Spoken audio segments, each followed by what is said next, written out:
Hello बच्चों, good evening. मैं कुलदीप गौड़ अभिनव academy की ऑनलाइन क्लास में आपका हार्दिक स्वागत करता हूं, आपका हार्दिक अभिनंदन करता हूं। प्यारे बच्चों, लास्ट लेक्चर में हम लोगों ने सर्कुलर मोशन को पढ़ा था, है ना, वर्तुल गति को। और सर्कुलर मोशन में हमने एक डेफिनेशन पढ़ा था एंगुलर डिस्प्लेसमेंट का, है ना, और दूसरा हमने पढ़ा था एंगुलर वेलोसिटी का, यानी कोणीय वेग का। ठीक। और मैंने आपको बताया था कि जो आपका कोणीय वेग होता है वो एक अक्षीय सदिश होता है ना। कौन सा सदिश होता है भाई? अक्षीय सदिश। और बच्चों, अक्षीय सदिश की दिशा हमेशा हमेशा हमेशा अक्ष के अनुदिश होती है। किसके अनुदिश होती है बच्चों? अक्ष के अनुदिश। ओके। और अक्षीय सदिश की दिशा को ज्ञात करने के लिए, इसकी दिशा का पता लगाने के लिए हमारे पास जो रूल है वो आपका है राइट हैंड थंब रूल। क्या है भाई? राइट हैंड थंब रूल, यानी दाएं हाथ के अंगूठे का नियम। ओके, चलो देखते हैं राइट हैंड थंब रूल क्या है ना। आप कॉपी पेन निकाल लो और साथ साथ में नोट करना शुरू कर दो। तो आप हेडिंग डाल लेंगे राइट हैंड थंब रूल, या दाएं हाथ के अंगूठे का नियम। क्या है ये नियम? लिखिए। इसके अनुसार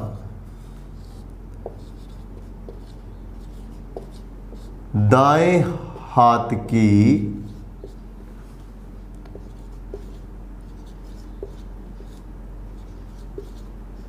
मुड़ी हुई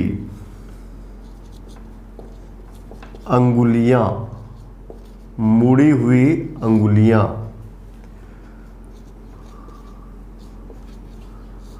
वर्तुल गति कर रहे कण की दिशा को बताए तो दाएं हाथ का अंगूठा किसको बताएगा? तो इसका आंसर है अक्षीय सदिश की दिशा को बताता है। ये है आपका राइट हैंड थंब रूल। क्या है बच्चों राइट हैंड थंब रूल? ध्यान से देखें। ये कहता है कि दाएं हाथ की मुड़ी हुई अंगुलियां, दाएं हाथ की मुड़ी हुई अंगुलियां, है ना, कण के घूमने की दिशा को बताए। कण के घूमने की दिशा को बताए तो दाएं हाथ का जो अंगूठा है वो हमें क्या बताएगा? अक्षीय सदिश की दिशा को। ठीक है, ये तो राइट हैंड थंब रूल है। अब इसको लगाते कैसे हैं? आप लोग ऐसे देखें बच्चों, मान लो कोई सर्कुलर मोशन हो रहा है ना, ये सर्कुलर मोशन का सेंटर है। ओके। और कण जो है वो एंटी क्लॉकवाइज डायरेक्शन में सर्कुलर मोशन कर रहा है। इस प्रकार से मोशन कर रहा है। ठीक है। और आपको कहा गया है कि आप एंगुलर वेलोसिटी ओमेगा का डायरेक्शन बताओ। एंगुलर वेलोसिटी ओमेगा का डायरेक्शन बताओ। ठीक है। तो पहली बात, अक्षीय सदिश है भाई, एंगुलर वेलोसिटी है तो पार्टिकल घूम रहा है ना। और वो सदिश जिसका प्रभाव घुमाने वाला हो, है ना, वो कौन सा सदिश होता है भाई? अक्षीय सदिश होता है। ठीक है। और अक्षीय सदिश की जो दिशा है वो अक्ष के अनुदिश होगी, पहली बात। ठीक है। तो पार्टिकल यदि ऐसे ऐसे घूम रहा है तो इसका अक्ष क्या होगा? तो इसका आंसर है ये वाला जो अक्ष है, जेड अक्ष, ये इसका अक्ष है ना। जिस तल में यह सर्कुलर मोशन हो रहा है, उस तल के लंबवत यानी परपेंडिकुलर और केंद्र से गुजरने वाला सरल रेखा इसका अक्ष होता है। तो ये वाला लाइन इसका अक्ष है, ठीक है, और इसकी दिशा अक्ष के अनुदिश है। तो अक्ष के अनुदिश है तो यह दो प्रकार से संभव हो सकता है। या तो दिशा हो हमारा जो ये बोर्ड का तल है इसके लंबवत बाहर की ओर, इसके लंबवत बाहर की ओर, या फिर जो बोर्ड का तल है इसके लंबवत कहाँ हो भाई, अंदर की ओर। बच्चों तल के लंबवत बाहर की ओर जो दिशा है उसको प्रदर्शित करने का तरीका यह होता है कि एक डॉट बना देते हैं और इस डॉट को एक गोले में पैक कर देते हैं। इसका मतलब है कि ये डायरेक्शन, ये वाला जो तल है इसके परपेंडिकुलर बाहर की ओर है। परपेंडिकुलर कहाँ है, बाहर की ओर। परपेंडिकुलर कहाँ है, बाहर की ओर। जैसे मान लो ये पेन इस प्रकार से रखा हुआ है, ठीक है, यानी बोर्ड के तल में रखा हुआ है। तो इसको प्रदर्शित करने का तरीका ये होगा, बोर्ड के तल में रखा हुआ है। यही पेन यदि इस प्रकार से रखा हुआ है यानी बोर्ड के तल के लंबवत रखा हुआ है तो यह डायग्राम हम बोर्ड पर नहीं बना सकते। तो इसको प्रदर्शित करने का तरीका ये होता है कि एक डॉट लगा दो और डॉट के चारों ओर एक सर्कल बना दो। ये पेन की स्थिति है। इसका मतलब पेन जो है वो तल के लंबवत कहाँ है, बाहर की ओर। बाहर की ओर क्यों, क्योंकि इसकी जो नोब है ना, इसकी जो नोक है वो कहाँ है, बाहर की ओर। यदि यही पेन इस प्रकार से रखा होता, अब भी यह तल के लंबवत है लेकिन नोक तल के लंबवत कहाँ है, अंदर की ओर। इसको बोलते हैं आउटवर्ड और इसको बोलते हैं इनवर्ड। और तल के लंबवत इनवर्ड है तो उसको प्रदर्शित करते हैं क्रॉस से और इसके चारों ओर लगा देते हैं सर्कल। बच्चों जो आपका बोर्ड का तल है इसके लंबवत यदि कोई चीज़ रखी है तो उसको बोर्ड पे नहीं बनाया जा सकता। हाँ, यदि बोर्ड के तल में है तो सीधा लाइन ड्रॉ कर देंगे भाई, है ना, लेकिन तल के लंबवत है तो बोर्ड पर नहीं बना सकते। तो उसको प्रदर्शित करने का यह एक तरीका है। यदि आपने यह बनाया हुआ है यानी तल के लंबवत बाहर की ओर, और यदि यह बनाया हुआ है इसका मतलब है तल के लंबवत अंदर की ओर। तो तल के लंबवत अंदर की ओर बोलो किससे प्रदर्शित करेंगे, क्रॉस से, और क्रॉस को गोले में बंद कर देते हैं। तो बच्चों ध्यान से देखेंगे, मैंने कहा है कि अक्षीय सदिश की दिशा अक्ष के अनुदिश होती है, और अक्ष के अनुदिश है तो अक्षीय सदिश की दिशा या फिर कहो कि कोणीय वेग की दिशा या तो होगी तल के लंबवत बाहर की ओर या होगी तल के लंबवत अंदर की ओर। अब बाहर की ओर है या फिर अंदर की ओर है, आपको इसका चुनाव करना है, ठीक है। तो यह आपको पता लगेगा किससे, राइट हैंड थंब रूल से। बड़ा महत्वपूर्ण नियम है बच्चों, राइट हैंड थंब रूल। तो ये नियम कैसे लगाते हैं, आप अपने राइट हैंड को ऐसे फैला लो, ऐसे फैला लो, है ना, फैला लिया ऐसे। अब राइट हैंड की जो ये फिंगर्स हैं इनको आप कर्ल करो यानी मोड़ो। किधर मोड़ो, कण के घूमने की दिशा में, कण के घूमने की दिशा में। तो बच्चों आप देखिए, एंटी क्लॉकवाइज डायरेक्शन में यदि कोई पार्टिकल सर्कुलर मोशन कर रहा है तो वो ऐसे ऐसे मोशन कर रहा है। ये वाली अंगुलियां देखो, मैंने कर्ल की।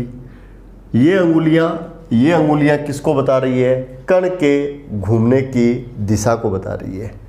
अंगुलियां यहाँ आए तो पार्टिकल ऐसे है, यहाँ आया तो ऐसे आया, यहाँ आया तो ऐसे आया, यहाँ आया तो ऐसे आया, यहाँ आया तो ऐसे आया। तो राइट हैंड की कर्ल की हुई अंगुलियां यानी मुड़ी हुई अंगुलियां कण के घूमने की दिशा में है। तो राइट हैंड का जो अंगूठा है ना, अंगूठा वो किस ओर पॉइंट करेगा, या किसको बताएगा, तो आंसर है अक्षीय सदिश की दिशा को। इसका मतलब अक्षीय सदिश की दिशा तल के लंबवत कहाँ है, बाहर की ओर। और यह दिशा हमें कौन बता रहा है, राइट हैंड का थंब। तब आप बोलोगे कोणीय वेग की जो दिशा है वो ये वाली है, ये वाली है। एक नंबर बात। दो नंबर चीज देखो, दो नंबर चीज देखो बच्चा, दो नंबर चीज देखो, राइट हैंड की फिंगर्स को आप ऐसे कर्ल करो, है ना, कि वो कण के घूमने की दिशा को बताए। किसको बताए? कण के घूमने की दिशा को बताए। तो बच्चों राइट हैंड का जो अंगूठा होता है वो अक्षीय सदिश की दिशा को बताता है। ओके, मान लो आपका पार्टिकल सर्कुलर मोशन कर रहा है लेकिन क्लॉकवाइज डायरेक्शन में। क्लॉकवाइज डायरेक्शन का मतलब वो ऐसे मोशन कर रहा है, ठीक है, ये सर्कुलर मोशन का सेंटर है। अब आपसे पूछा गया है कि जो आपका एंगुलर वेलोसिटी है उसका डायरेक्शन, तो देखिए राइट हैंड थंब रूल लगाते हैं। क्या बच्चों राइट हैंड की मुड़ी हुई अंगुलियां, क्या बच्चों राइट हैंड की मुड़ी हुई अंगुलियां कण के घूमने की दिशा में है? तो आपका आंसर है नहीं है। नहीं है तो क्या करें? नहीं है तो क्या करें? पलटी मार लो। अब देखो राइट हैंड की मुड़ी हुई अंगुलियां कण के घूमने की दिशा में है। यहाँ पार्टिकल ऐसे होगा, यहाँ ऐसे जाएगा, यहाँ ऐसे जाएगा, यहाँ ऐसे जाएगा। राइट हैंड की जो कर्ल की हुई अंगुलियां है वो कण के घूमने की या कण की गति की दिशा में है। तो अंगूठा कहाँ है बच्चों? तल के लंबवत अंदर की ओर, तल के लंबवत अंदर की ओर। और तल के लंबवत अंदर की ओर है तो कोणीय वेग की दिशा भी क्या होगी? तल के लंबवत अंदर की ओर। तो यदि एंटी क्लॉकवाइज डायरेक्शन में सर्कुलर मोशन हो रहा है तो भैया कोणीय वेग ओमेगा की दिशा क्या आएगी? नॉर्मली आउटवर्ड, नॉर्मली आउटवर्ड यानी अभिलंबवत बाहर की ओर। और यदि क्लॉकवाइज डायरेक्शन में यदि सर्कुलर मोशन कर रहा है तो कोणीय वेग ओमेगा का डायरेक्शन क्या आएगा? Normally inward. ओके, यहाँ तो देखो जो आपका सर्कुलर मोशन है वो बोर्ड के प्लेन में हो रहा है। यदि ये हॉरिजॉन्टल प्लेन में होता तब क्या होता? कौन से प्लेन में? हॉरिजॉन्टल प्लेन में। मान लो ऐसे हो रहा होता, ऐसे हो रहा होता, ऐसे हो रहा होता, तो ये इसका अक्ष है। या मान लो ऐसे हो रहा होता, ये इसका अक्ष है, ऐसे हो रहा होता। तो सबसे पहले आपको यह देखना है कि इनमें से कौन सा क्लॉकवाइज है और कौन सा एंटी क्लॉकवाइज, कौन सा क्लॉकवाइज है और कौन सा एंटी क्लॉकवाइज। तो ये वाला मोशन देखो ऐसे ऐसे हो रहा है, ये एंटी क्लॉकवाइज है। कैसे है बच्चों? Anti clockwise. अब देखिए राइट हैंड की जो फिंगर्स है उनको कर्ल करो, कर्ल हो रही है, घूमने की दिशा को बता रही है। अंगूठा कहाँ है? ऊपर की ओर। तो बच्चों अक्षीय सदिश या कोणीय वेग की जो दिशा है वो क्या होगी? ऊपर की ओर, ठीक है। यहाँ ये क्लॉकवाइज डायरेक्शन में ऐसे ऐसे घूम रहा है तो घूमने की दिशा में अंगुलियों को मोड़ दिया। अंगूठा कहाँ है? नीचे की ओर। ये वाला जो तल है इसके लंबवत कहाँ है? नीचे की ओर। तो यहाँ बच्चों कोणीय वेग की दिशा देखो ये होगी। और ये वाले जो डायरेक्शन है वो आपको किससे मिले हैं? तो इसका आंसर है ये आपको मिले हैं बच्चों राइट हैंड थंब रूल से। किससे मिले हैं? राइट हैंड थंब रूल से, ठीक है। 1 मिनट का टाइम देता हूँ, फटाफट ये दोनों डायग्राम आप नोट कर लो, है ना। ये एंटी क्लॉकवाइज डायरेक्शन में घूम रहा है ना। तो अक्षीय सदिश यानी कोणीय वेग का जो डायरेक्शन है वो आ गया इस प्रकार से, है ना। और ये आपका क्लॉकवाइज घूम रहा है और क्लॉकवाइज घूम रहा है तो देखो आपका जो एंगुलर वेलोसिटी है उसका डायरेक्शन आ गया ये वाला। फटाफट ये दोनों डायग्राम नोट कर लो।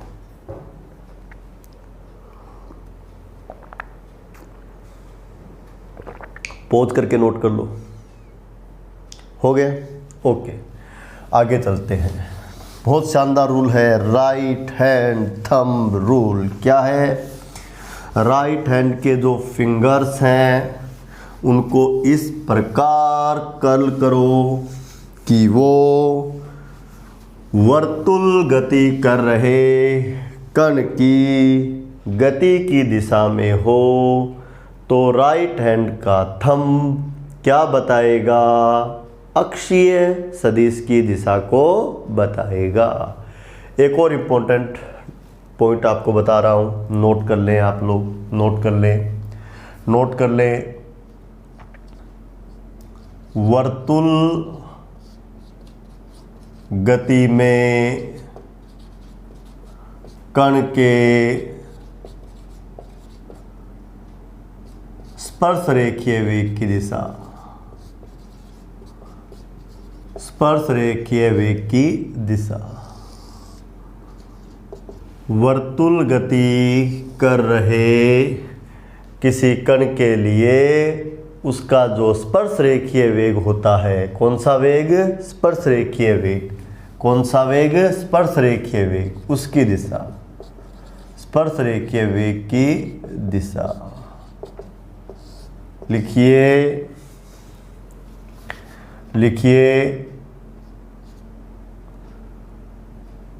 वर्ताकार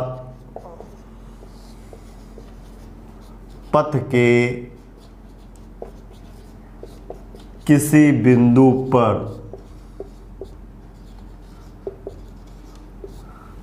खींची गई स्पर्श रेखा के अनुदिश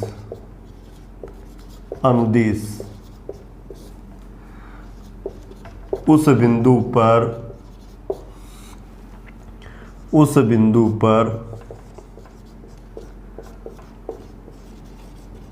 स्पर्श रेखीय वेग की दिशा होती है। उस बिंदु पर स्पर्श रेखीय वेग की दिशा होती है। क्या चीज़ है ये? क्या चीज़ है ये? जैसे ये कोई सर्कुलर मोशन हो रहा है, ठीक है, और यहाँ वाला जो सर्कुलर मोशन है वो भी मैंने कैसा ले लिया भाई? Anti clockwise. मैं आपको पार्टिकल की 4 स्थिति दिखा देता हूँ। पार्टिकल आपका पॉइंट ए पर है, ये लो। पार्टिकल आपका पॉइंट बी पे आ गया, पार्टिकल आपका पॉइंट सी पे आ गया, पार्टिकल आपका पॉइंट डी पे आ गया, ठीक है। अगली चीज़ देखो, ये इस सर्कल का सेंटर है और ये इसकी रेडियस है। ओके बच्चों, जब आपका पार्टिकल पॉइंट ए पर है और आपसे पूछे कि इसका रेखीय वेग, बच्चों रेखीय वेग का मतलब होता है वेग जो आपने 1 डायमेंशनल मोशन में पढ़ा था, जिसको आप v से लिखते थे। और एक होता है बच्चों कोणीय वेग, एंगुलर वेलोसिटी। इसको आप किससे लिखते हो? ओमेगा से। और ये आपने इस वाले चैप्टर में पढ़ा था। रेखीय वेग आपको याद होगा क्या था बताओ? विस्थापन में परिवर्तन की दर, है ना। और कोणीय वेग क्या था बच्चों? कोणीय विस्थापन में परिवर्तन की दर, ठीक है। अब मैं बात कर रहा हूँ रेखीय वेग की। तो जब ये पॉइंट ए पर है तो इसका रेखीय वेग पॉइंट ए पर खींची गई स्पर्श रेखा के अनुदिश होता है, ठीक है। और ये स्पर्श रेखा देखो ऊपर की ओर होगी, है ना भाई। सर्कल के किसी बिंदु पर आप टेंजेंट खींचोगे, स्पर्श रेखा खींचोगे, तो वो बच्चों त्रिज्या के लंबवत होती है। यानी किसी भी पॉइंट पे आपको टेंजेंट चाहिए तो उस पॉइंट को आप सेंटर से मिला दो, तो ये तो त्रिज्या वाला लाइन हो जाएगा। और इसके परपेंडिकुलर लाइन ड्रॉ कर दो, परपेंडिकुलर लाइन ड्रॉ कर दो, इस पॉइंट पर वो स्पर्श रेखा हो जाएगा। अब स्पर्श रेखा के अनुदिश, तो स्पर्श रेखा की दिशा नीचे की ओर लें या ऊपर की ओर? आपका पार्टिकल एंटी क्लॉकवाइज जा रहा है, एंटी क्लॉकवाइज जा रहा है, तो इस पॉइंट पे कहाँ जा रहा है? ऊपर की ओर। तो स्पर्श रेखा का दिशा कहाँ लेना है? ऊपर की ओर। तो रेखीय वेग इसका कहाँ होगा? ऊपर की ओर। तो पॉइंट ए पर पार्टिकल का जो वेलोसिटी वेक्टर है उसको मैंने इससे दिखा दिया। ओके, जब ये पार्टिकल मोशन करता हुआ पॉइंट बी पे आ गया, देखो बच्चों सर्कुलर मोशन में रेखीय वेग लगातार बदलता है क्योंकि डायरेक्शन उसका बदलेगा। यहाँ वेलोसिटी का डायरेक्शन ये है तो इस डायरेक्शन में नहीं जाएगा। देखो अब ये घूम रहा है, लगातार वेलोसिटी का डायरेक्शन चेंज हो रहा है। पॉइंट बी पर आपको इसका रेखीय वेग चाहिए, तो पॉइंट बी पर टेंजेंट बना दो, टेंजेंट बना दी। देखो ये वाला टेंजेंट, ये वाला जो त्रिज्या वाला लाइन है उसके क्या है बच्चों? परपेंडिकुलर, है ना। पार्टिकल एंटी क्लॉकवाइज चल रहा है, तो देखो स्पर्श रेखा का दिशा इस तरफ होगा तो रेखीय वेग का दिशा इस तरफ होगा। इसी प्रकार सी पे चाहिए तो सी पे देखो बच्चों ये आ जाएगा। इसी प्रकार यदि डी पे चाहिए तो डी पे देखो बच्चा ये आ जाएगा। यानी आपने क्या लिखा है, आपको ये डायग्राम भी बनाना है। आपने क्या लिखा है बच्चों, आपने क्या लिखा है, आपने लिखा है कि वर्ताकार पथ के किसी बिंदु पर जो खींची गई स्पर्श रेखा की दिशा होती है वो क्या बताती है, उस बिंदु पर रेखीय वेग की दिशा को बताती है। क्या बताती है, उस बिंदु पर रेखीय वेग की दिशा को बताती है। फॉर एग्जाम्पल मान लो बच्चों सर्कुलर मोशन आपका क्लॉकवाइज हो रहा होता। कैसा हो रहा होता, क्लॉकवाइज, और आपको इस पॉइंट पे पूछ लेता टेंजेंशियल वेलोसिटी यानी रेखीय वेग, तो रेखीय वेग इस दिशा में होता। ठीक है, देखो बच्चों ये वाला जो पॉइंट है जिसको यदि मैं ए से लिखूं तो देखो ये त्रिज्या है और ये वाला डायरेक्शन देखो मैंने इसके परपेंडिकुलर बनाया, इसका मतलब ये टेंजेंट है। और किसी भी पॉइंट पर वेलोसिटी टेंजेंट के डायरेक्शन में होता है और टेंजेंट के डायरेक्शन का मतलब ये वाला होगा। पार्टिकल यहाँ आ गया देखो ये वाला होगा, यहाँ आ गया तो परपेंडिकुलर बना देना है इसके, तो देखो ये हो जाएगा, यहाँ ये हो जाएगा, यहाँ ये हो जाएगा, यहाँ ये हो जाएगा, यहाँ ये हो जाएगा, यहाँ ये हो जाएगा। तो आप लोग क्या देख रहे हो कि जब सर्कुलर मोशन होता है तो पार्टिकल का जो लीनियर वेलोसिटी होता है, पार्टिकल का जो रेखीय वेग होता है जिसको हम क्या लिखते हैं बच्चों, वेक्टर वी, उसका डायरेक्शन लगातार बदलता है। यहाँ पर है तब डायरेक्शन ये है, यहाँ आ गया तब डायरेक्शन ये हो गया, यहाँ है तब देखो ये हो गया, यहाँ है तब देखो ये हो गया, यहाँ है तब देखो ये हो गया, यहाँ है तब देखो ये हो गया। यानी लगातार रेखीय वेग का जो डायरेक्शन है वो बदलता रहता है और डायरेक्शन बदलेगा तभी बोलो आपका क्या होगा, सर्कुलर मोशन। तो ये वाला आप डायग्राम बना लेंगे। ठीक है, डायग्राम बनाओ, याद रखना भाई सर्कुलर मोशन में आपको जब कभी भी रेखीय वेग का दिशा चाहिए है ना, तो आप पॉइंट के ऊपर क्या खींचोगे, टेंजेंट, और जो टेंजेंट होगा, जो स्पर्श रेखा होगा वो आपको क्या बताएगा, उस पॉइंट पर रेखीय वेग की दिशा को बताएगा। ओके, अगली चीज नोट कर लिया होगा आपने। अगली और महत्वपूर्ण बात है ना, सर्कुलर मोशन के कुछ पॉइंट हैं जो हमें आगे काम में लेने होते हैं है ना, इसलिए नया chapter work, energy and power start न करके मैं आपको पहले सर्कुलर मोशन बता रहा हूँ। तो अगला हेडिंग आप डाल लेंगे बच्चों, अगला हेडिंग आप डाल लेंगे रेखीय वेग v तथा कोणीय वेग ओमेगा में संबंध। रेखीय वेग v तथा कोणीय वेग ओमेगा में संबंध, ये आपको रिलेशन बनाना है। और मैं आपको पहले ही बता देता हूं ये रिलेशन होता है ये वाला, v बराबर ओमेगा r। ये जो v है ये टेंजेंशियल वेलोसिटी होता है या इसको क्या बोलते हैं, रेखीय वेग। ओमेगा है ये एंगुलर वेलोसिटी होता है, इसको क्या बोलते हैं, कोणीय वेग। और जो ये r आपका है, ये होता है वर्ताकार पथ का त्रिज्या। क्या होता है, वर्ताकार पथ का त्रिज्या। और इनमें रिलेशन क्या होता है, v is to omega r। और हमें ये सूत्र स्थापित करना है। तो बच्चों क्या चीज़ है आप लोग देखें एक बार है ना, डायग्राम बाद में बनाना है, 2-4 बातें लिखेंगे अपन। आप लोग देखें बच्चों, एक सर्कुलर मोशन हो रहा है, देखो ऐसे, एक सर्कुलर मोशन देखो ऐसे हो रहा है, एक सर्कुलर मोशन देखो बच्चों ऐसे हो रहा है। ठीक है, ये सर्कुलर मोशन हो रहा है, कैसे लूँ बोलो, क्लॉकवाइज या एंटी क्लॉकवाइज। चलो एंटी क्लॉकवाइज ले लेते हैं। कैसे ले लेते हैं, एंटी क्लॉकवाइज। किसी टाइम टी पर पार्टिकल पॉइंट ए पर है, एट टाइम टी पार्टिकल कहाँ है, ए पर। ठीक है बच्चों, इसका जो रेडियस है वो कितना है, आर। कितना है, आर। इसके बाद ये पॉइंट बी पर आ जाता है, कब, तो इसका आंसर है थोड़े टाइम बाद।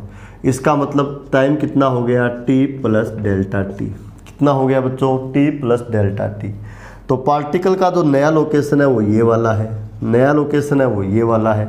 और पार्टिकल का जो एंगुलर डिस्प्लेसमेंट है, पार्टिकल का जो एंगुलर डिस्प्लेसमेंट है वो ये वाला है। इसको मैंने किससे लिखा बोलो, डेल्टा थीटा से। अब यहाँ एक चीज़ देखो, जब कोई भी पार्टिकल सर्कुलर मोशन कर रहा होता है, कौन सा मोशन है, सर्कुलर मोशन, तो सर्कुलर मोशन में एक तो एंगुलर डिस्प्लेसमेंट होता है, एंगुलर डिस्प्लेसमेंट के साथ साथ लीनियर डिस्प्लेसमेंट भी होता है, लीनियर डिस्प्लेसमेंट भी होता है, ओके। और लीनियर डिस्प्लेसमेंट के साथ साथ वो डिस्टेंस भी कवर करता है। तो प्यारे बच्चों, जब पार्टिकल पॉइंट ए से पॉइंट बी पे आया तो ये क्या है, इसका कोणीय विस्थापन, और यहाँ से यहाँ आया तो इसके द्वारा ये क्या है, तय की गई दूरी। और इस वाली दूरी को बोलो मैं किससे लिख रहा हूँ, एस से। किससे लिख रहा हूँ, एस से। बच्चों, at time t particle point A पर है, ठीक है, और थोड़े समय बाद यानी जब आपका टाइम क्या हो जाता है, T plus delta T, particle कहाँ आ गया, बी पर। मैं आपसे पूछूं कि इसने कितना दूरी तय किया, डिस्टेंस पूछूं, तो आप डिस्टेंस किसको बोलते थे, है ना, पार्टिकल के द्वारा जो ओरिजिनल पाथ चला जाता है उसका लेंथ। और उसका लेंथ देखो ये वाला है, और इसको मैंने कितना मान लिया, बोलो एस। सर्कुलर मोशन में आपने सीखा है कि जब पार्टिकल पॉइंट ए से पॉइंट बी पर आ गया, पॉइंट ए पे था, उसका रेडियल वेक्टर होगा ओ ए, और जब बी पर आ गया तब रेडियल वेक्टर होगा ओ बी। और रेडियल वेक्टर कितना एंगल चल रहा है, तो आंसर है डेल्टा थीटा एंगल चल रहा है, डेल्टा थीटा एंगल चल रहा है। तो ये इसका क्या होगा, एंगुलर डिस्प्लेसमेंट। क्या होगा, एंगुलर डिस्प्लेसमेंट। क्या होगा, एंगुलर डिस्प्लेसमेंट। बताओ आप लोगों को ये बात समझ में आई कि नहीं आई, आप लोगों को ये बात समझ में आई कि नहीं आई। ओके, ये चीज़ हो गई भाई, ये चीज़ हो गई, ठीक है। तो कुछ चीज़ें लिख लो, आप कुछ चीज़ें लिख लो भाई। क्या चीज़ें लिख लेते हैं, डायग्राम आपको बनाना है, लेकिन डायग्राम बनाने से पहले आप कुछ चीज़ें लिख लो। डायग्राम बनाने से पहले कुछ चीज़ें लिख लो। माना समय टी पर कण पॉइंट ए पर है,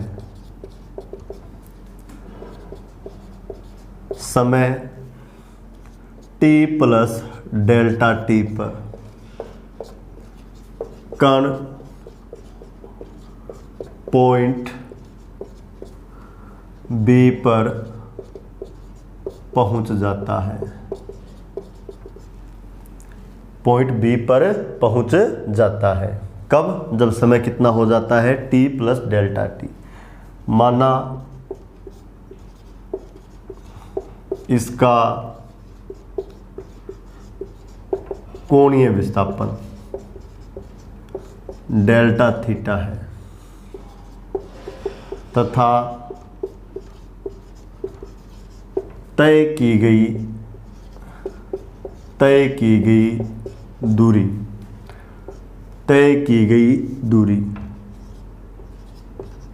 एस है।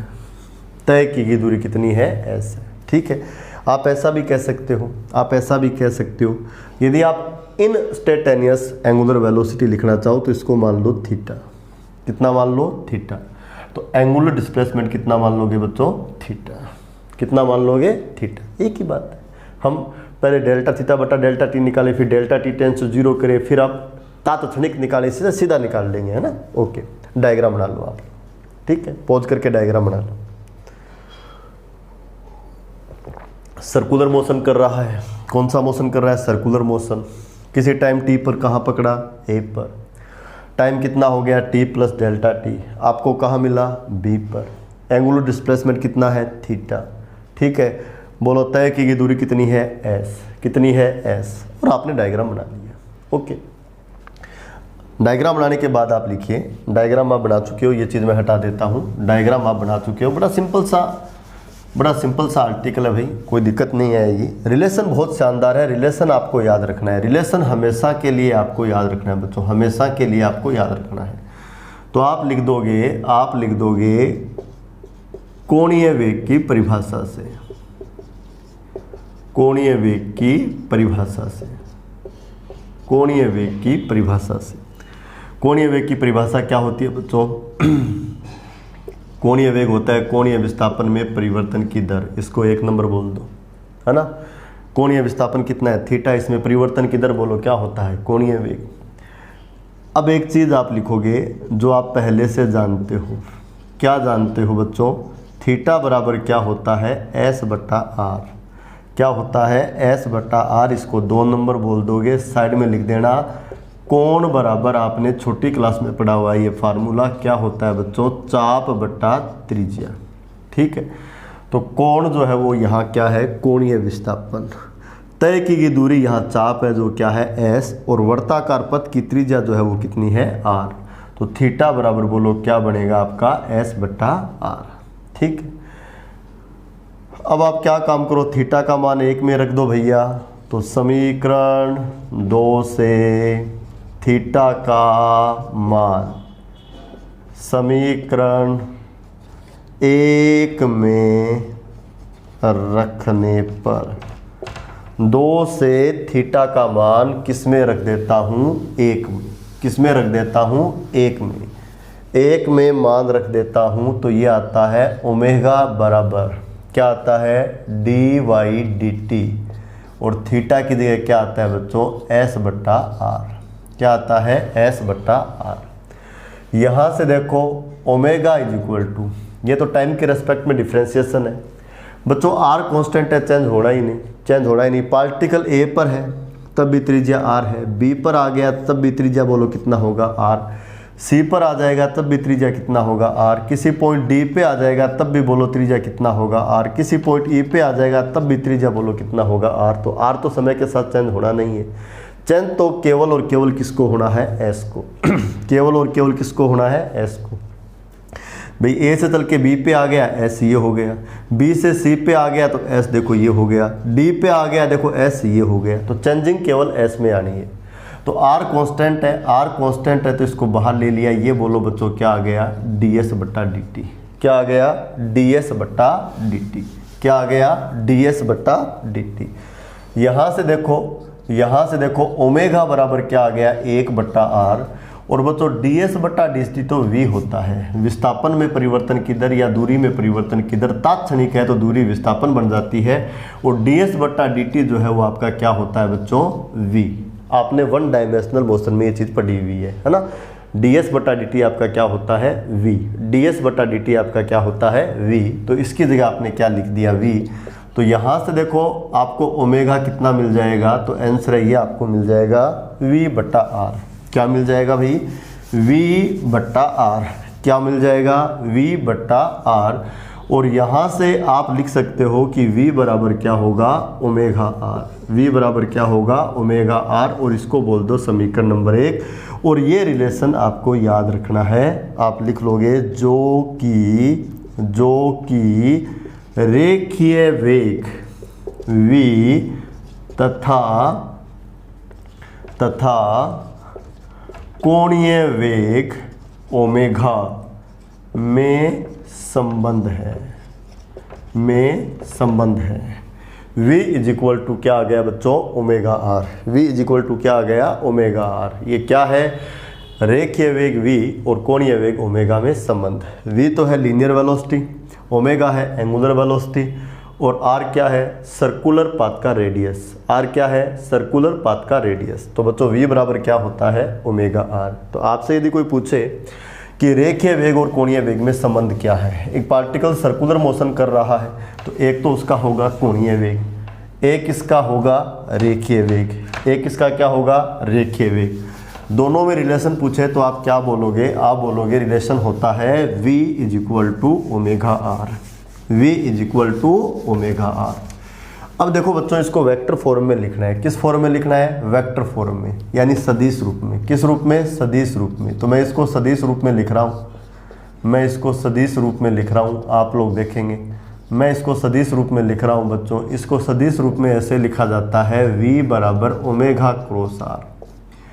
v बराबर ओमेगा क्रॉस आर। ये भी एक इम्पोर्टेंट कॉन्सेप्ट है, आपको याद रखना चाहिए। v बराबर क्या होता है? Omega cross are. v बराबर क्या होता है? Omega cross r. देखो बच्चों मैंने आपको एक तो करवाया था डॉट प्रोडक्ट और एक करवाया था क्रॉस प्रोडक्ट। और मैंने कहा था क्रॉस प्रोडक्ट से, जिसको आप सदिश गुणनफल भी बोलते थे, सदिश राशि प्राप्त होती है।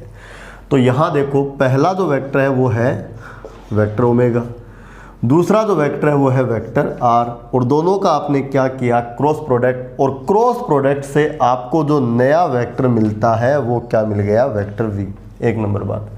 मैंने आपको एक बात और बताई थी कि जो ये नया वेक्टर मिलता है ए क्रॉस बी का, जो नया वेक्टर मिलता है वो वेक्टर ए के भी परपेंडिकुलर होता है, वेक्टर बी के भी परपेंडिकुलर होता है, तथा ए और बी जिस प्लेन में होते हैं उसके भी परपेंडिकुलर होता है। तो मेरा ये वाला जो वेक्टर है ना, ये वाला वेक्टर, ये बच्चों इसके परपेंडिकुलर होगा।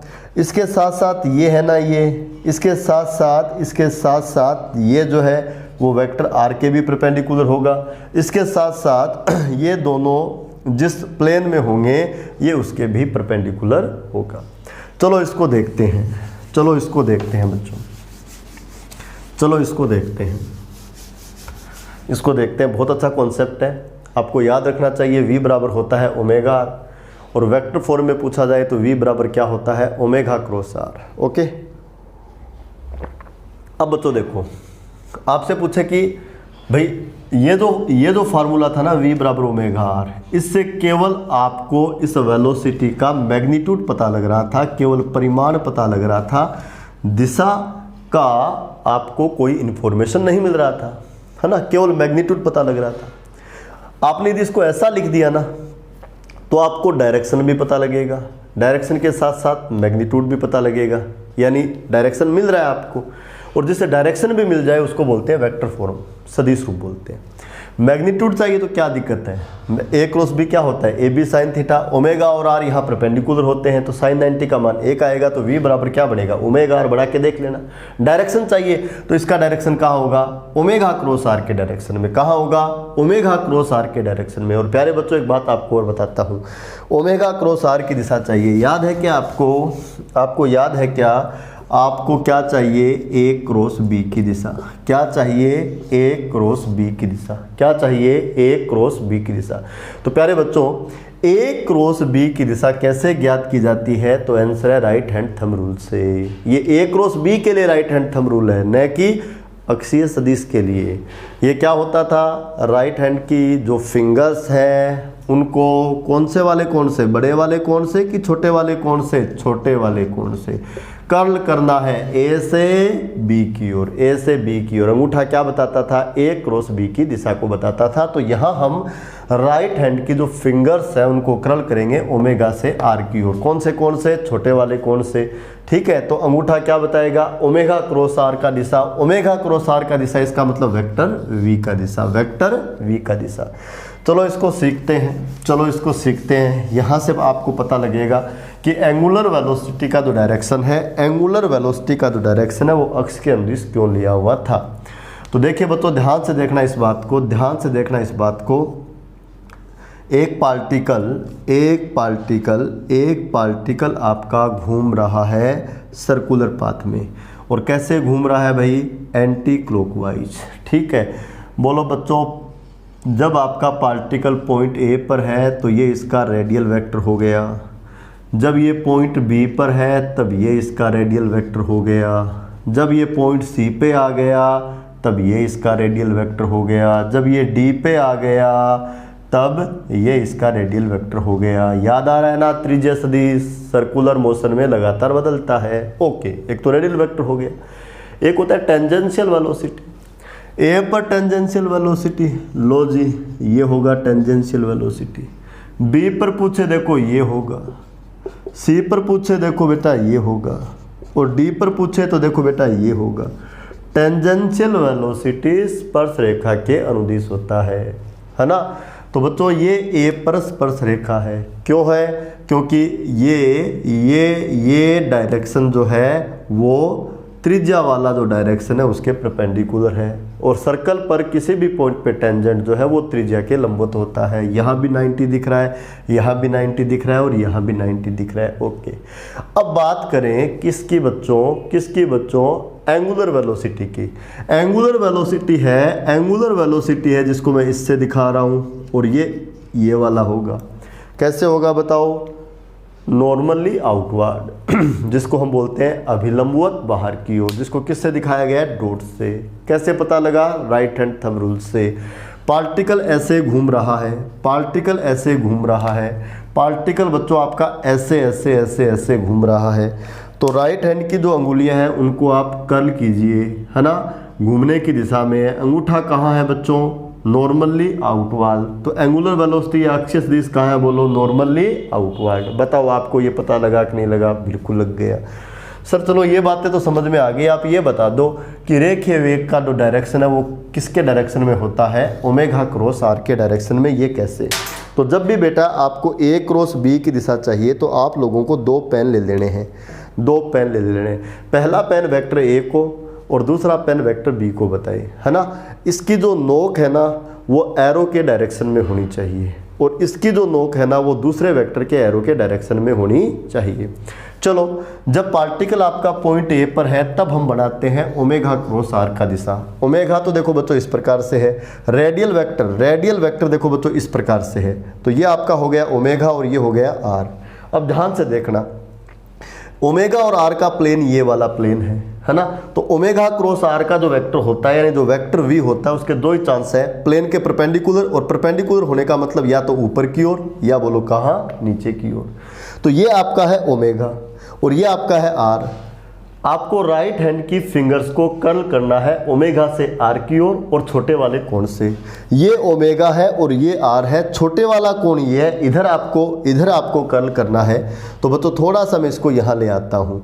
ये देखो ये ओमेगा के डायरेक्शन में है, ये रेडियल वेक्टर के डायरेक्शन में है। आपने देखो ओमेगा पे रख दिया, अंगुली कहाँ घूम रही है, आर की ओर। अंगूठा ओमेगा क्रॉस आर का दिशा है। ये बोलो किसका दिशा बता रहा है, टेंजेंशियल वेलोसिटी का डायरेक्शन बता रहा है। तो बोलो इसका डायरेक्शन किसके डायरेक्शन में आ रहा है, ओमेगा क्रॉस आर के डायरेक्शन में आ रहा है।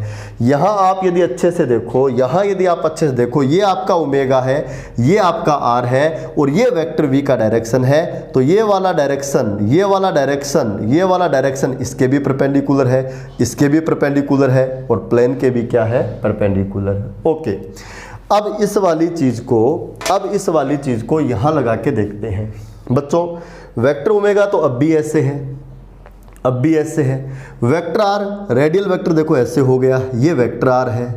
अब ये इस वाले प्लेन में है तो दो ही चांस होंगे, प्लेन के परपेंडिकुलर यानी ओमेगा क्रॉस आर यानी वी का डायरेक्शन या तो होगा देखो इधर या होगा इधर। हमें तो ए क्रॉस बी का दिशा वाला राइट हैंड थंब रूल लगाना है। ये ओमेगा है, ये आर है, ओमेगा से आर की ओर यानी इस वाले पेन से इस वाले पेन की ओर राइट हैंड की फिंगर्स को आपको कर्ल करना है। ओमेगा पे रख दिया, आर की ओर घूम रही है, अंगूठा मेरी ओर है, अंगूठा ओमेगा क्रॉस आर यानी रेखीय वेग की दिशा को बताएगा। रेखीय वेग का दिशा देखो ये वाला है। फिर गौर से देखो, ये वाला जो डायरेक्शन है आप देख सकते हो, वेक्टर आर के भी परपेंडिकुलर है, वेक्टर ओमेगा की भी परपेंडिकुलर है और प्लेन के भी परपेंडिकुलर है। ओके, यहाँ यदि आप देखना चाहो तो यहाँ भी आप देख सकते हो, ये आपका है ओमेगा और रेडियल वेक्टर आपका देखो ऐसे हो गया। रेडियल वेक्टर बच्चों आपका ऐसे हो गया, ये ओमेगा और ये आर। ओमेगा से आर की ओर घूमनी चाहिए, ये ओमेगा और ये आर छोटे कोण से यानी इस वाले पेन से इस वाले पेन की ओर अंगुलियां कर्ल होनी चाहिए। ऐसा रखूंगा तो कर्ल हो नहीं सकती। यदि मैं इसको ऐसा रख देता हूं, आप इसको ऐसे देखें, थोड़ा मैं इसको कन्वेनियंट कर लेता हूं, ये देखो ओमेगा पे रख दिया, किधर घूम रही है, आर की ओर, अंगूठा कहाँ है, नीचे की ओर, तो इसका दिशा बोलो कहाँ है, नीचे की ओर। यहाँ देखें तो ये आपका ओमेगा और ये आपका आर है ना, ये ओमेगा नॉर्मली आउटवर्ड और ये रेडियल वेक्टर कहाँ हो गया, नीचे की ओर। ओमेगा पे रख रहा हूँ, किधर घूम रही है, आर की ओर, अंगूठा इधर है, देखो टेंजेंशियल वेलोसिटी इधर है, तो आपको पॉइंट ए पे टेंजेंशियल वेलोसिटी का डायरेक्शन चाहिए। मान लो आपको नहीं पता है कि स्पर्श रेखा की अनुदिश होती है, तो आप ओमेगा क्रॉस आर का दिशा निकाल लो, टेंजेंशियल वेलोसिटी आ जाएगा। बी पे चाहिए, ओमेगा क्रॉस आर का डायरेक्शन निकाल लो। सी पे चाहिए, ओमेगा क्रॉस आर का डायरेक्शन निकाल लो। डी पे चाहिए, ओमेगा क्रॉस आर का डायरेक्शन निकाल लो। ठीक है, तो बच्चों ये इसका वेक्टर फॉर्म है, इससे मैग्नीट्यूड भी आता है, इससे डायरेक्शन भी आता है। चलो डायरेक्शन आप कह रहे हो कि सर हमें पता लग गया, इससे डायरेक्शन क्या है कि वेक्टर वी का direction omega omega cross r के डायरेक्शन में है। किसके डायरेक्शन में बच्चों? ओमेगा क्रॉस आर के डायरेक्शन में है। किसके डायरेक्शन में है? ओमेगा क्रॉस आर के डायरेक्शन में। सर मैग्नीट्यूड बताओ, तो ए क्रॉस बी क्या होता है? ए बी साइन थीटा, है ना। तो इसका बच्चों आपको मैग्नीट्यूड चाहिए, तो पहले वेक्टर का परिमाण गुणा में क्या लिखते हो? दूसरे वेक्टर का परिमाण, और गुणा में क्या लिखते हो? साइन, और दोनों वेक्टर के बीच का कोण, ये वाला कोण आपका 90 डिग्री होगा। क्यों होगा? आप देख सकते हो, omega normally outward, radial vector ये दोनों पेन देखो परपेंडिकुलर है, यानी दोनों वेक्टर परपेंडिकुलर है। रेडियल वेक्टर ये हो गया, अब भी दोनों पेन परपेंडिकुलर है। रेडियल वेक्टर ये हो गया, अब भी परपेंडिकुलर है। ये हो गया, अब भी परपेंडिकुलर है। ये हो गया, अब भी देख लो परपेंडिकुलर है। यानी ओमेगा और आर ऑलवेज सर्कुलर मोशन में परपेंडिकुलर रहते हैं। परपेंडिकुलर रहते हैं तो साइन 90 का मान बच्चों कितना होता है? 1। तो v बराबर क्या आ गया? Omega r. यानी ये वाला जो फार्मूला है, इससे आपको मैग्नीट्यूड भी मिलता है और इससे आपको डायरेक्शन भी मिलता है। तो वो वाला फार्मूला जिससे मैग्नीट्यूड भी मिले, जिससे आपको डायरेक्शन भी मिले, उसको हम बोलते हैं वेक्टर फॉर्म। क्या बोलते हैं? Vector form. तो एंगुलर वेलोसिटी ओमेगा और लीनियर वेलोसिटी v में रिलेशन क्या है? v बराबर ओमेगा आर। और वेक्टर फॉर्म में क्या है बच्चों? वेक्टर v बराबर vector omega cross vector r. ठीक है, आप लोगों को ये वाला डायग्राम भी बना लेना है। ओके, अब एक चीज और करवा देता हूं। जैसे लीनियर वेलोसिटी में आपने क्या पढ़ा था? एक तो आपने पढ़ा था रेखीय विस्थापन, जिसको हम विस्थापन बोलते थे। क्या बोलते थे? विस्थापन। यानी क्या था वो? x। एक था रेखीय वेग और एक क्या था? रेखीय त्वरण। ठीक है, यहां रेखीय विस्थापन की जगह हो गया कोणीय विस्थापन, रेखीय वेग की जगह क्या हो गया? कोणीय वेग। और इसी प्रकार रेखीय त्वरण की जगह क्या हो जाएगा? कोणीय त्वरण। और इसको किससे लिखेंगे? अल्फा से। जैसे बच्चों v बराबर आपका क्या था? विस्थापन में परिवर्तन की दर, ये हो जाएगा कोणीय विस्थापन में परिवर्तन की दर। ये क्या था? वेग में परिवर्तन की दर। वैसे ये क्या हो जाएगा? कोणीय वेग में परिवर्तन की दर। कोणीय वेग में परिवर्तन की दर। तो अगला जो आपका हेडिंग है, अगला जो आपका डेफिनेशन है, वो है कोणीय त्वरण का। किसका बच्चों? कोणीय त्वरण का। तो हेडिंग डाल के लिखो कोणीय त्वरण। किससे लिखते हैं इसको? अल्फा से। तो लिख लो कोणीय वेग में परिवर्तन की दर को, कोणीय वेग में परिवर्तन की दर को कोणीय त्वरण कहते हैं। बस सिंपल सा डेफिनेशन। फार्मूला क्या बन जाएगा? अल्फा बराबर डी ओमेगा बटा डी टी। ये आपका फार्मूला बन जाएगा। अब बच्चों एक चीज देखो, आपके ऊपर जो फैन चल रहा है उसको देखो आप, क्या उसका एंगुलर स्पीड चेंज हो रहा है? यस और नो? सारे बच्चे, आपके ऊपर जो फैन चल रहा है उस फैन को देखो, क्या उसका एंगुलर स्पीड चेंज हो रहा है? तो आपका आंसर है नहीं। एंगुलर स्पीड चेंज नहीं हो रहा है, इसका मतलब आपका ओमेगा कांस्टेंट है, और ओमेगा कांस्टेंट है तो कांस्टेंट का अवकलन 0 होता है, यानी इस वाले केस में आपका एंगुलर एक्सेलरेशन 0 है। ओके, अब आप फैन का स्विच ऑफ करें, ऑफ कर दिया। अब आप फैन को देखो, अब इसका एंगुलर वेलोसिटी कम हो रहा है, यानी एंगुलर वेलोसिटी में चेंजिंग आ रही है, यानी कोणीय वेग में क्या हो रहा है? परिवर्तन हो रहा है। अब आप बोलोगे आपका फैन जो है वो एक्सेलरेटेड है, त्वरित है, और इसका जो एंगुलर एक्सेलरेशन है वो कितना है? D omega by D T, क्योंकि ओमेगा में चेंज हो रहा है इसलिए अल्फा होगा, और ओमेगा लास्ट में घटते घटते घटते घटते फाइनली 0 हो जाना है। ओके, अब आप वापस फैन को या फैन का जो स्विच है उसको ऑन करो। अब क्या हो रहा है बताओ? अब उसका एंगुलर स्पीड धीरे धीरे बढ़ रहा है, यानी चेंजिंग आ रहा है। तो देखिए बच्चा, कोई ना कोई कोणीय त्वरण है, क्योंकि कोणीय त्वरण क्या होता है? कोणीय वेग में परिवर्तन की दर। तो टाइम के साथ एंगुलर स्पीड भी या एंगुलर वेलोसिटी भी चेंज होती है। आपने फैन ऑफ किया या आपने फैन ऑन किया तो एंगुलर स्पीड में चेंज आ रहा है, और change in angular velocity with respect to time, यानी कोणीय वेग में परिवर्तन की दर, ये वाली जो क्वांटिटी है इसको आपने क्या बोल दिया? कोणीय त्वरण। अब आप देखो, कुछ समय के बाद जो आपका फैन है वो एक फिक्स एंगुलर वेलोसिटी मेंटेन कर लेता है, यानी ओमेगा फिक्स हो जाता है। अब इसमें कोई चेंजिंग नहीं आ रही विद रिस्पेक्ट टू टाइम, कभी भी देख लो कोई चेंजिंग आई नहीं, फास्ट और फास्ट और फास्ट हो रहा है क्या? नहीं, जो होना था वो हो गया। अब आपका ओमेगा कांस्टेंट हो गया तो आपका एंगुलर एक्सेलरेशन बोलो क्या हो गया? 0।